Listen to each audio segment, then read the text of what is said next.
Mirëmbrëma dhe përshëndetje. Unë jam Mesut Shabani, jeni në podcastin Mesut Shabani. Bëni subscribe. Miq të mi, sot ishte 8 mars, dita ndërkombëtare e gruas, nënës, motrave kështu me radhë. Dhe kuptohet jemi në muajin e bekuar të Ramazanit. Ndër partitë më të vjetra aktuale shqiptare në Maqedoni, PDSH-ja, organizoi një iftar të përbashkët për simpatizantët e saj në Tetov. Numri ishte jashtëzakonisht i madh. Jashtëzakonisht i madh. Themi ishte jashtëzakonisht i madh sepse si duket njerëzit janë të dëshpëruar. Vleni nuk është parti më që mbron interesat shqiptare. Vleni edhe ndërkombëtarët e thonë është Sajese Mickovskit.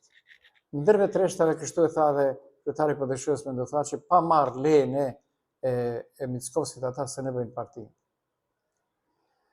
Okej, nuk është okej, ne do të kthehemi pak më vonë edhe deklaratës publike të zotit Mendothaçi për disa gjëra në Maqedoninë, pra për disa gjëra aktuale që po ndodhen.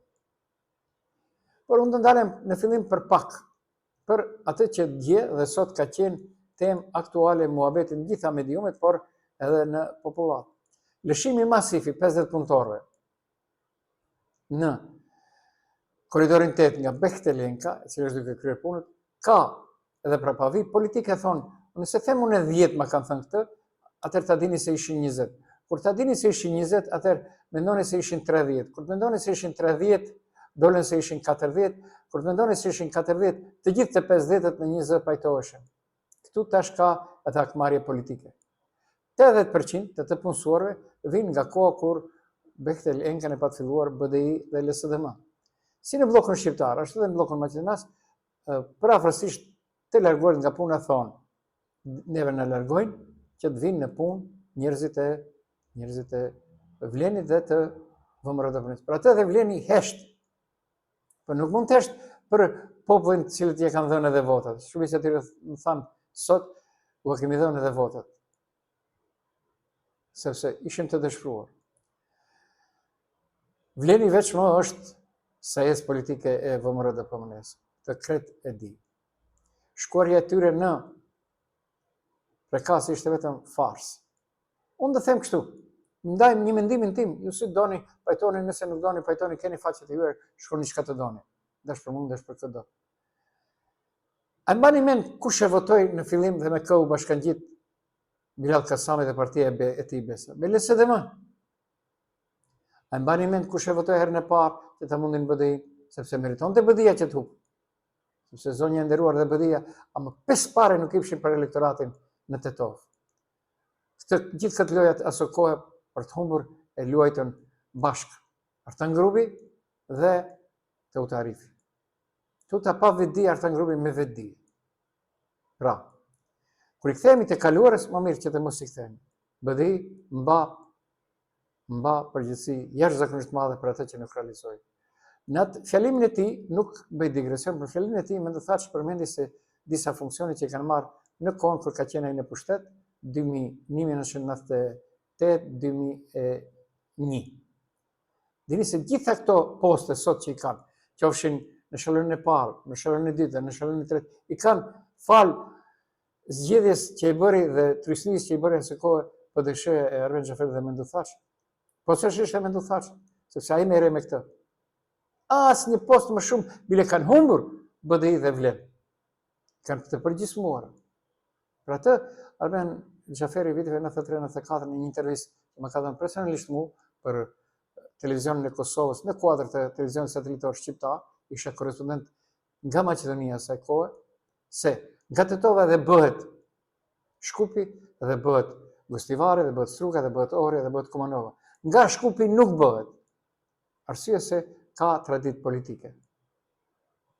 Unë tash nuk do të keq përdori këtë muhabet, por do të them diçka tjetër. Rankoviçi, njëri më i rryer ndër shqiptarët pas Shovelloviçit, viteve 61, ka qenë shef i DBK-s në Jugosllavi. Dhe atëherë veç dal nga dal fillon që të humbet dhe poste. Një delegacion nga Maqedonia, komunist, të gjithë Maqedonas, i shkojnë në zyrë në Beograd, ministri të punëve të brendshme asaj kohe.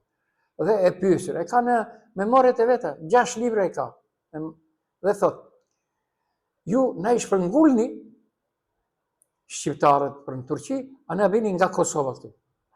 Dhe dini çfarë thot aty, thot, e kemi bërë me prapavi këtë, sepse këta një ditë do mundohen që t'u zënë vendin këtyre vendorëve. Dhe Shkupi është plot me ta. Pra, as që dëshirojnë të dinë për ndonjë punë patriotike në Maqedoni. Nuk i kuptoj. Nuk e kuptoj. Për atë vleni, por nuk e kuptoj shumë kë, por e kuptoj besën këtu të të dhe po së shesh këtë kryetarën e kësaj besës, Bilal Kasani. E kuptoj. Atë vëmëreja e kalon durët lirë. Ashtu edhe është i përzirë në shumë afera, lidhur me shitblerjen e tokave, vakëfeve, kështu me radhë, dhe tash normal duhet të paguajë çmimin e dëgjshmërisë. Heshta ndej, plotso këndej. Këtë e kuptoj. Duke nisur nga e kaluara e tij, atëherë e kam shumë të qartë se edhe shumë çka tjetër mund të na ndodhë neve shqiptarëve. Shumë çka tjetër. Nga Shkupjan nuk jam i befasuar. Por nga Bilali e kam pritur. Okej, nuk është okej, për ne vazhdojmë më tej. Dhe sot. Pra, kryeministri i shtetit duhet të del dhe të thotë njerëzve. Ai është kryeministër që i ka trashëguar, nuk themi se e ka bërë ai marrëveshjen për korridorin 8. Mirë po më befason loja në cilën kanë hyrë tash Bektelenka. Nuk ishte më në Stamboll. Është njeriu, ja është kthyer. Është tjetri udhëheci i tij, edhe ai ishte në Stamboll, ka fotografi. Mirë po ishte në Stamboll, jo në Stamboll, ishte këtu, por e dinte se çfarë ndodh në Stamboll, nga Bektelenka dhe edhe ambasadori amerikan i cili është larguar. Pse u largua ajo? Largu për shkak meje, se unë jam më hershëm se sa ajo. Ajo e di. Ajo që e di ajo, unë pavarësisht një 10% të asaj, 1% të asaj e di. Nga burimet e tyre. Pra, është kohë e fundit që shqiptarët në Maqedoni disa gjëra të kuptojnë ndryshe. Sa s'është vonë. Dolën dhe u lavdruan për kampusin në Në Teresë. 42 milion euro. 900.000 euro u ka lëshuar si vit. Ku di marrin 42 milion kur buxheti është caktuar? Këndë bën lole. Për atë e them se Bilal Kasani dhe Izet Mexhiti lidhje nuk kanë me politikë. Po, majka janë për do punë të ulta. Mirë pa ato dhe i paguajnë. I paguajnë nga populli, jo nga populli. Sepse shumë rëndë është, e të kujtojnë pak për disa komunistë që bënin punët e bashkëqytetarëve tonë nga bloku Maqedonisë. Se si u hekin fëmijët, por erdhi BDI-ja dhe fëmijët e tyre i avansojnë. Mire ka me ndëthaqe. E zi se pritë të sot në një intervistë që dha për gazetarët dhe për ata që ishin në iftar, e zi se prishin që të ndërpresin hovin e PDSH-s dhe ndarjen politike territoriale të shqiptarëve në Maqedoni. Dhe nuk ndodhe. Do të kryet dhe punë tjera. Okej, nuk është okej. Ja se çka thot sot BDI-ja. Kanë reaguar lidhur me solemnitetin e djeshëm për fillimin e ndërtimit të kampusit të ri të Universitetit në Teresë në Shkup. Potencioj se me financat qeveria ka paraparë këtë projekt, për çdo vit kampusi do të përfundojë në vitin 2061. Pra, dje pam një spektakël politik në Shkup, shumë kamera, shumë fjamirime dhe prerje shiritash, vetëm një gjë mungonte në atë film programit, parat për projektin. I gjithë kabineti qeveritar doli për të shënuar fillimin e ndërtimit të kampusit të Universitetit në Teresë. Por e vërtetë e këtij projekti nuk gjendet tek shiritat dhe fjalime, por te faktet. Tani le të flasim me fakte. Kontrata për ndërtimin e kampusit është nënshkruar me kompaninë Stenton nga Manastiri, që është braçave në Krushevska Republika, me vlerë prej 2.1 miliard denar, ose 34.3 milion euro. Dhe me afat realizimi 60 muaj, dhe me thonë 5 vjet. Pra, kampusi, sipas kontratës, duhet të përfundojë në vitin 2021. Kjo do thotë se çdo vit duhet të investohen rreth 7 milionë euro, ndërsa faktet klasin se në buxhet për vitin 2026, qeveria ka paraparë jo më shumë se 55 milion dinar, ose rreth 900.000 euro, as 1 milion euro. Dhe kur llogaritet kështu, i bie që në vitin të përfundojë me këtë ritëm, kampusi nuk do të përfundojë vitin 2029, por në 2061, kur do të bëjë 100 vjet. Kanë të drejtë këtu. Mirë po, shto një gjë tjetër. Ju kur e patët filluar, pse nuk i shkua deri në fund kësaj pune? Shikonit kush dhe marrë tenderin, shikonit kush dhe i bëjë këto, shikon të Ertan Grubi, shumë gjëra të tjera jo me këtë. Edhe Filip që sikur është bërë i gjallë. Thot, vrima në buxhet është rreth 2 miliard euro. Kryetari i LSDM-s. Me organizatat komunale nga njësia zgjedhore 4 që mbajt në Stromici. Paralajmëroj se gjendja ekonomike në Maqedoni është përkeqësuar seriozisht dhe se ka probleme të mëdha në financa publike, të cilat tashmë po reflektohen edhe në funksionimin e kompanive. Filip që theksoi se vrima në buxhet po fillohet ndërsa shteti vazhdon të marrë borxhe. Pra, e fundmja është rreth 300 milionë euro situatat me financat, qeveria po kërkon kredi. Vrima në buxhet është diku rreth 2 miliardë euro. Është lëshuar edhe një euro obligacion për 1 miliard euro, por kjo nuk është e mjaftueshme. Po vënohet pagesa ndaj subjekteve ekonomike rreth 500-600 milionë euro, rreth 100 milionë euro është borxhi në bazë të kërkimit të TVSH-s, të kthimit për kompanitë. Ka kompani që po mbyllen sepse nuk mund të përballojnë situatën. Prandaj marrin kredi. Njerëzit kanë jetuar nga kthimi i TVSH-s, nga ato para, ndërsa tani marrin kredi, futen në borxhe dhe mbyllin kompanitë. Pra, Maqedonisë HPR nga politikanët në pushtet nuk i shkruhet mirë. Nga politikanët në pushtet nuk i shkruhet mirë. Dhe humori, do një dëgjoni se çka është humor, dëgjoni. 2 януаря 2026 година просечната запрошувачка кошничка, што е направена на пресметка од ова наша пресметка е околу 56.000 денари. Е разгледана структурата на 2025 година, ќе видиме значајни разлики по категории. Како на пример кај облека и обувки разликата излезува за 3.000 и нешто денари, околу 50% е поевтина. Кај домување, вода, исто така електрика и горивање разликата е околу 3.000, така што поради тоа што таму стоеле многу трошоци кои што не ги употребува. Po pra, ku din qytetarët, ku di sindikata, ku din vleni qeveria dhe Ministri i Ekonomisë Besar Dermishi. Nuk është shporta qytetare, nuk është shporta qytetare për vitin 2026 67.400, pra mbi 1.000 euro për një familje katërshare. Ai thotë është 56.000, as 1.000 euro. Mirë po unë do kisha bërë ishte misafir mbrëm të TV 21 në emision Biznes 21, gjuhën maqedonase Ministri i Ekonomisë Besar Dermishi. Do kisha bërë një pyetje. Ka paguar ndonjëherë ai diçka nga xhepi prej kur është ministër? Apo e ka kret në shkruaj këtu, në shkruaj atje? Interesant. Thanë energjia elektrike do hipe 4%. Ministri sheshet 150 euro më tepër i ka çdo njeriu nga 1 janari për muajin e parë. Sa i bie 4%? Okej. E kanë pushtetin në dorë dhe mund të bëjnë çfarë të duan, të deklarojnë çfarë të duan. Askush nuk mund kur gjë. Kanë pushtetin në dorë. Si mund të sqarohet ndryshe kur teatri në Tetov, ndalim pak në Tetov, duhet në fund të këtij viti që sa kemi filluar të shënoj lëshimin e përdorim të objekteve të teatrit dhe bibliotekës së të. Megjithatë punimet në fazën e dytë janë realizuar vetëm 35%. Ministria e Kulturës ka ndarë vetëm 57 milion denar nga 300 milion e nevojshëm. Nuk më besoni. Çfarë ndëgjoj? Këtë vit janë paraqadi ku 57 milion denar për deri në fund të vitit, por me shpresë se kjo shumë nuk do të mbetet me kaq, shpresojmë që në bashkëpunim me të gjitha institucionet tjera, të cilat kanë shprehur gatishmëri për të na ndihmuar, ndoshta me një ribalans të buxhetit do të parashihen edhe pak më shumë jetë, sepse realisht me 57 milion denar ky objekt nuk arrin të ngritet në ndonjë përqindje të punëve të cilat do të bëhen. Po pra, zonja e folit vërtetën, është drejtoresha e qendrës për kulturë në Tetov. S'ka çka të sheh. Punimet po vënohen dhe unë do kisha thënë prokuroria do të duhej që të fillonte interesimin e fillimit të punëve. Ky në kohën e BE-s 2 herë është financuar, 2 herë. Dhe pa marrë parasysh se ndoshta ndonjë ministër nuk është gjallë. Duhet të luftohet. Gjallë është Musa Xhaferi, gjallë është Eutarifi, gjallë janë gjithë ata të cilët ishin në prezantimin e hapjes së fillimit të punëve. Pra, nuk e zë përfaj tash se ministria, por e zë përfaj vlenin sepse nuk insiston që kjo të mbyllet.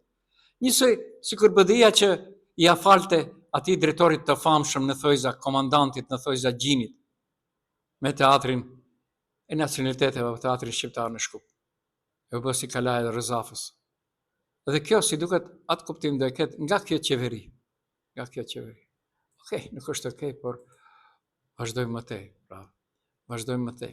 Gjithandej Maqedonia vlon, vërtet vlon. Vërtet. Sot, sërish me janë ankuar prindit për atë që në për shkollat fillore në Tetov, mësueset për 7 dhe 8 mars, nxënësit janë detyruar që të blejnë dhurata të shumta. Të shumta. Një prind mbrëm me theksova se më tha, ku ti marr unë për 2 fëmijë 600 denar. Dhe ma sqaroj pastaj situatën sepse. I pari është ta djalë, së në shkon nesër në shkollë, pra për 7-in, datën 7, sepse do i thënë habe, të s'ke pare fukaraje. Apo vajzës do i thoshin shoqet, sepse çdo mësuese apo çdo tjetër dikush në për shkolla ka dikënd nga nxënësit që i preferon.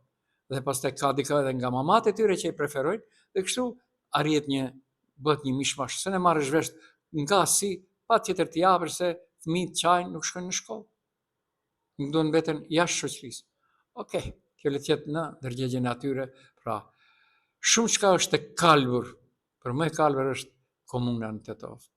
Ende nuk je pas një deklarat se çka do të ndërtohet lidhur me atë në afërsitë të komunës. E dim të gjithë, pa e duhet të jetë deklarat publike. Po ashtu si shta sot me ndëthaçi Vleni, po s'është ky kryetari i qeverisë, i parlamentit të qeverisë, Afrim Thaçi, duhet të delë dhe deklarohet, jo në emën të kuvendit, po në emën të asaj, me kështë, në Iran apo me Amerikën, dhe theksoj se para 7 viteve, po është e vërtet, me ndëthaçi e përmendi unazat.